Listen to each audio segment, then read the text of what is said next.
Hey guys, Isabel here. Welcome back to Reeled In. So this past weekend, the newest Pixar movie was released, and that movie was Lightyear. In this video, I'm going to give you guys a review on the movie and just tell you guys my own personal opinions about it. And this is a spoiler review for the movie Lightyear. If you have not seen the movie yet, go watch it and then you can come back and watch me. This is a movie I originally thought was pretty cool. I thought the idea was pretty cool.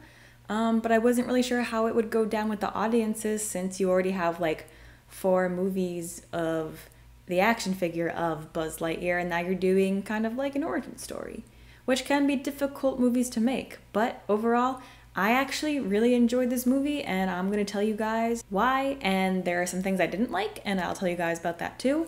But overall, pretty good movie. Let's dive on into the review. So this movie is not about a real life version of the action figure of Buzz Lightyear. It is about who the action figure portrays. So basically, why was Andy so obsessed with Buzz Lightyear? Why was Buzz Lightyear Andy's new favorite toy from Toy Story? Well, that's because Andy went and saw a space sci-fi action movie called Lightyear, and therefore the action figure, the Buzz Lightyear action figures were made, and there you go. Now, Pixar has released other original movies, but Lightyear is the first one I think in a while, maybe 2 years approximately, that has been released in theaters. And I went and saw it in theaters, and I actually did forget that children enjoy Pixar movies too, and to always get the later showing if you want to watch the movie uninterrupted. Now, one thing I liked and enjoyed tremendously about this movie is that there are many parallels and even exact references to the Toy Story movies. Not just the first movie either, because I watched all 4 yesterday, because I'm crazy, but they're good movies anyway. So the first parallel is the beginning of the movie. Buzz wakes up from hypersleep and lands on a planet to try and collect resources. And the exact lines and even some of the choreography of the body movements are exactly the same as when Buzz's spaceship first crashes in Andy's bedroom and he walks out, trying to see if there are any intelligent life forms. And out pops his commander, out pops Woody, and there you go. He even does the ground seems unstable line, which is reference to Andy's mattress and also the soggy ground of the planet that they landed on. So really cool, and honestly, I did not watch either of the Toy Stories before watching this movie, and I'm surprised how deep that quote went into my brain to pull out that scene from my mind. So if you haven't seen Lightyear already, I'd recommend watching the Toy Story movies just to get yourself in the vibe and have fun. But if you already have seen Lightyear, I also recommend still watching the movies. Now, one thing I find interesting about this movie is that the creators, the animators, Pixar themselves were saying that to differentiate, this is not Buzz Lightyear as we know. In Toy Story, it's a completely different character. And for the most part, I do agree with that statement. However, a part of me does disagree with that because I think personally that the Buzz Lightyear we see in this movie is the same as the toy Buzz Lightyear, but only before Buzz realizes that he himself is a toy, like the rest of the toys in Andy's room. Both real-life Buzz and the toy Buzz are good old-fashioned space rangers. They kind of have like a street cop personality. They both think that they are the best of the best and that they can do everything by themselves and do it well by themselves. Now, both of these Buzzes, both live person and toy, have a similar character arc where they realize, there is more to them than just being a space ranger. However, their character arcs complete themselves with Buzz and Buzz having 2 different personalities. So that is good. Like to see it. I'm glad it wasn't a strict carbon copy. But they definitely did, if not make the exact same personality at the beginning, then it was pretty darn close. Another thing I really liked about the movie is that it was pretty fast-paced. At times, it was almost too fast, but the problem started off pretty quickly. They weren't on the planet for more than like a minute, not even like 30 seconds, and you can already see something bad is going to happen to their ship, which it does. And ultimately, I did like how they started off Buzz's character with basically his own arrogance is the reason why he actually crashed the ship and damaged it so they couldn't, take off from the planet. I'm Buzz Lightyear. I'm always sure. Crashes. Buzz is also like so dramatic, and linking that to toy Buzz, especially in like Toy Story 3, I just think it's really funny. But this incident starts off Buzz's character. We can see that, even though he is a bit arrogant and a little self-centered and wants to do everything on his own, probably to prove himself to some degree, we know that he isn't a bad guy. He's not a jerk. He feels horrible about his mistake, even tries to resign. And basically the whole movie is literally him trying to fix his mistake and get himself and everybody home. Now, one thing I do have to commend about this movie is that, the animation in this is amazing. The colors are so vibrant. Just looking at someone's shirt, you can almost see the texture, and even like the weapons, the spaceships, again, the clothing. Like if you were to reach into the movie and try and grab it or touch it, it almost feels like you could actually feel, you actually know what it would feel like to wrap your hand around a laser gun or try on the spacesuit for the first time. In my mind's eye, you could actually feel the textures, and I think that is amazing. It's incredible how far technology has come, and to see it in a Pixar movie is always amazing. Because Pixar movies, for the most part, are always amazing. So I did see a critique that there wasn't enough action in this movie, and I do have to disagree. The entire thing was action. It was actually pretty intense in some moments. In fact, there was so much action that I actually found myself thinking if we could slow it down a little bit, get a little heart to heart, which of course we do have in the movie, but I wanted just a little bit more of it. The movie is, I have to agree with other critics, heartfelt, heartwarming, but it was almost like they never stopped getting into action. And I'm like, we can chill for 5 minutes. It's fine. But back to the plot of the movie. Another cool reference is crystallized fusion, or some term similar that Buzz says in Toy Story when he's trying to repair his spaceship. You actually see different elements being fused to create a crystal to power their spaceships. So that was really cool. A reference I did not notice until I rewatched the Toy Stories. So again, would recommend doing that. But what I did like is how they actually consulted real astronauts for certain parts of this movie. So Buzz encounters a problem on his first test mission to test light speed and see if they can recreate a crystallized formula that works and gets them to light speed.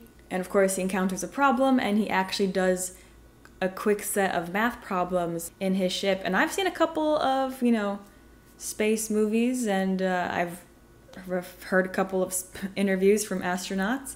And this is something that they do in real time. So that was just kind of cool to see that they just added that in instead of, Buzz driving a ship, something happens, and then he just kind of works it out mentally. So it was cool to see it, drawn out, and knowing that something that actually happens to astronauts and space travelers in real life whenever they encounter a problem. So I do enjoy the fact that they showed that Buzz Lightyear is in fact a smart man, and they didn't just kind of tell you about it. Now, I haven't really seen, I saw one trailer for the movie, which was sort of like the teaser trailer. So the time dilation was actually a surprise to me, although I probably should have questioned how Buzz knew Alicia Hawthorne and then also her granddaughter Izzy Hawthorne. I didn't even question that, to be totally honest, from the trailers, but now an explanation has been given in the sense of time dilation, which is basically if you are moving close to the speed of light relative to a fixed point in time and space,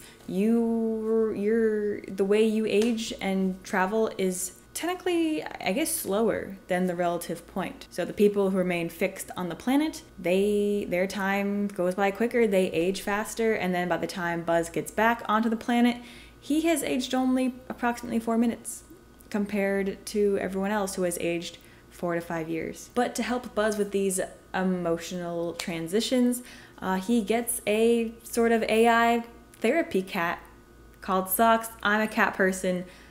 loved Socks. Usually Pixar kind of throws in dogs to be kind of the companion's little animal sidekick, although they have been adding cats more recently, which I do love. And I loved Socks. He's obviously the comedic relief of the movie, but I just love how he actually acted like a real cat. You know, Buzz is trying to sleep and Socks is just staring at him from the side table, and I'm like, my cat does that. So it's just fun to see, and fell in love with Socks immediately. And not trying to get too deep between the cats versus dogs debate, I do love both animals, but it's kind of nice to see, you know, a shift from kind of like villainizing a cat when it would show up for like a couple minutes in past animated movies, but sort of using them to, you know, provide comfort. It's not something you see all the time, so just enjoyed seeing it personally. And of course, this would not be a Pixar movie without one of Pixar's many famous life lessons. Now, some Pixar movies, the lesson is harder to discern, while others it's kind of easy. I thought this was easy. You know, there's always, you know, more than one lesson in these movies, but the main one I saw right off the bat is that Buzz is so focused on correcting his past mistake, and he's so obsessed with this mission of sort of correcting himself, that he actually ends up missing out on life. And that is a recurring theme in Pixar movies. We see it in Up, and we see it in a newer one of Pixar's, Soul. I can't remember which movie this quote is from. I believe it's probably from Up or derived from some quote from Up. Also, let me know in the comments if I'm wrong, because I probably maybe am. But, you know, life is the next greatest adventure. Watch that not even be from Pixar. It could be from another franchise. But I think that statement holds true to this movie. And it is, you know, the fact that makes it tragic is that Buzz isn't trying to do this to glorify himself. He's trying to do it to fix what he thinks in his mind is an unforgivable mistake. And he's so focused on once again proving himself that he, you know, he is the Space Ranger, and he can fix everyone's problems, that he does not adapt, and he misses out on sharing special moments with his friends as they continue to grow older, and he remains as he is. Pixar messaging at its finest, if I do say so myself. So one thing I did like, I thought was really funny, but then actually eventually found a little bit tiresome throughout the movie, is we kind of know that Lightyear is Pixar's version of Star Wars. We saw hints of that in the original Toy Story, so seeing hints of that in this movie is not the problem. Like I said, at first I thought it was funny. The orange jumpsuit, the space jumpsuit that Buzz wears, is a reference to a different movie, but I thought it was reference to A New Hope, when Luke flies, you know, his X-Wing in his orange jumpsuit, and even, you know, Buzz's own Star Command ship is a little bit reference to the X-Wings from Star Wars. Just like visually, they look pretty similar. But yeah, we have the reference to Vader in the Bacta tank when Zurg steps out of his machine. I don't know what he was doing in there, to be honest, but he steps out of it, and we have the other droids are the stormtroopers, basically. So like I said, I know it was Pixar Star Wars, and they did a good job in with the references and everything, but after a while it was almost like too many references. When Buzz eventually makes it into the spaceship, it literally is designed and laid out exactly like the Death Star, and of course, you know, that's what it's supposed to reference. Totally understand that. But just personally, it was kind of like, eventually it got too much, because I enjoyed it. I thought it was funny seeing it the first time, and then I was like, we understand that you're referencing Star Wars. We understand that Buzz Lightyear is essentially Luke Skywalker. We totally do get that. So, you know, just one thing, not a major issue on my part, just like one thing that was kind of like, you could tone it down, personally. One thing I did think was funny is I think they kind of updated the Star Wars references. So instead of Zurg strictly kind of being a parallel / reference to Darth Vader, they kind of added in Kylo Ren, especially with Zurg's anger issues. Yeah, I thought that was I did think that was funny. That was really clever. I liked that. Also, again, a shout out to Socks, his purring and his little butt wiggle. He's such a cat, and I love Socks so much. I actually want to, like, I'd rewatch the movie strictly to see socks. And of course, what is a heartfelt movie without encountering your ragtag, bumbling but loving team that the guy who has a little too much skill ends up, you know, taking under his wing. But of course, ultimately teach this guy life lessons like how to successfully use teamwork and realizing that you, in fact, do not have to do everything by yourself. So I don't really have much to say about Buzz's character arc because it's a pretty generic character arc, especially for the kind of character he was. You know, started off arrogant, solo missions only, and then, you know, learning to be patient too, and also offer help to rookies, which he also would not do in the beginning of the movie. And, you know, learning that, you know, when you offer help, you usually get helped in return. So, you know, always a nice message as well. Fun to see, but to me, a typical character arc, which doesn't take away from the heartfeltness of it or the sincerity of it. But one thing I did think was funny, because I did have an earlier viewing of this movie, so kids were present, is that literally all of the children found this movie to be boring. The kid behind me asked his mom if they could go home. So, and then the kid in front of me asked his dad when the movie was going to be over. So, you know, and it did feel like a long movie. It kind of did. And sometimes I feel like Pixar movies are made a little bit more for adults, especially when you're embodying a beloved character from the past. So the people who may have watched it as a child, they are now grown and seeing this probably as an adult for nostalgia purposes or because they love the studio like I do. And I kind of think this may be one of those movies. Of course, there are, you know, moments for the kids. There's fun action moments, but I think, of course, they're not really going to get the bigger picture, the bigger message of what this story is trying to tell. And one thing that they did kind of retcon in a funny way is that scene from Toy Story 2 where it's announced that Zurg is Buzz Lightyear's father. Again, Star Wars reference. They almost do that here. They make you think that's what is about to happen, but then it turns on you, and Zurg, spoiler again, is actually an older version of Buzz who successfully hit light speed where the main character Buzz didn't.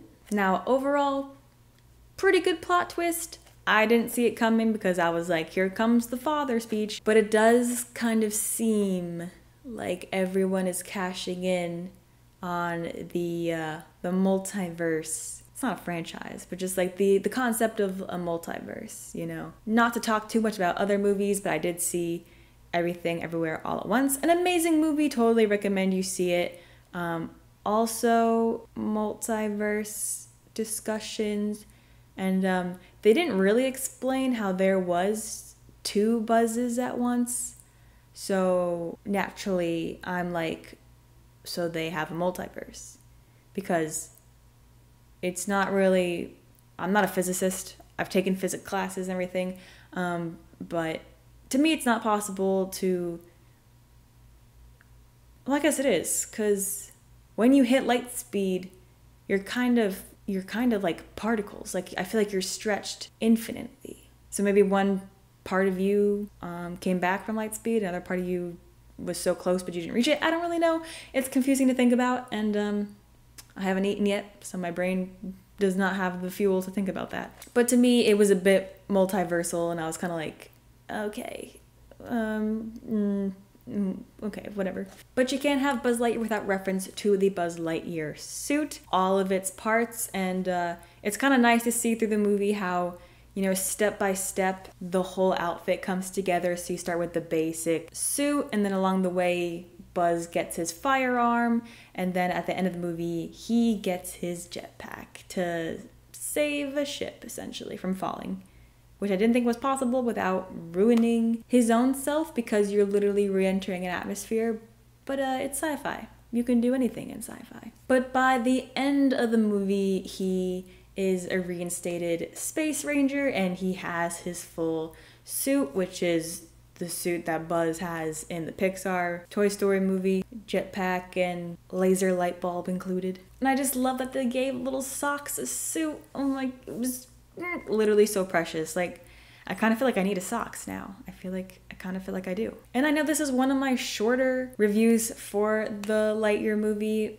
honestly, because as much as I loved it, I did think it was more of a typical movie. Again, I've only seen it once, so I might have missed some deeper meanings and connections. But overall, as I have stated, the main one is, learning to live life, enjoy the moments of life. Don't get too obsessed with something that you think you have to do when everyone who around you is quite happy. Alicia Hawthorne was never unhappy. She had a whole family and a whole life that actually would never have happened if Buzz didn't make his mistake and crash onto the planet. And that is a lesson that he tries to teach the older version of himself once Buzz actually realizes it when he's captured. So overall, it was a really cute movie. It was really heartfelt. It was heartwarming. I'm always here for good character arcs, and though, as I said, Buzz's seemed a bit generic to me, it was still a good character arc. Personally, I believe so. Like I said, it was action-packed. Personally, to me, a little bit too much. I do like some softer moments here and there. The characters were fun. I don't think I disliked a single character, except for some Star Command people, but that's because you're supposed to. I'd probably give this movie an 80. I wasn't as emotional as I thought it was going to be.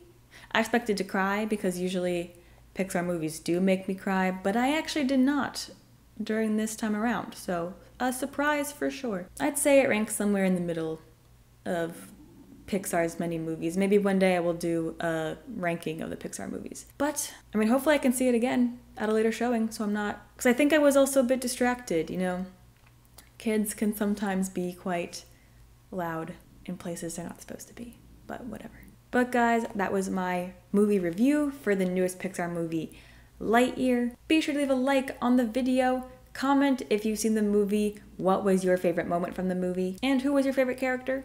Be sure to subscribe to the channel, hit the notification bell so you know when I upload future Pixar movie reviews. But guys, that's all I've got for you today. So thank you so much for watching, and I'll see you guys next time.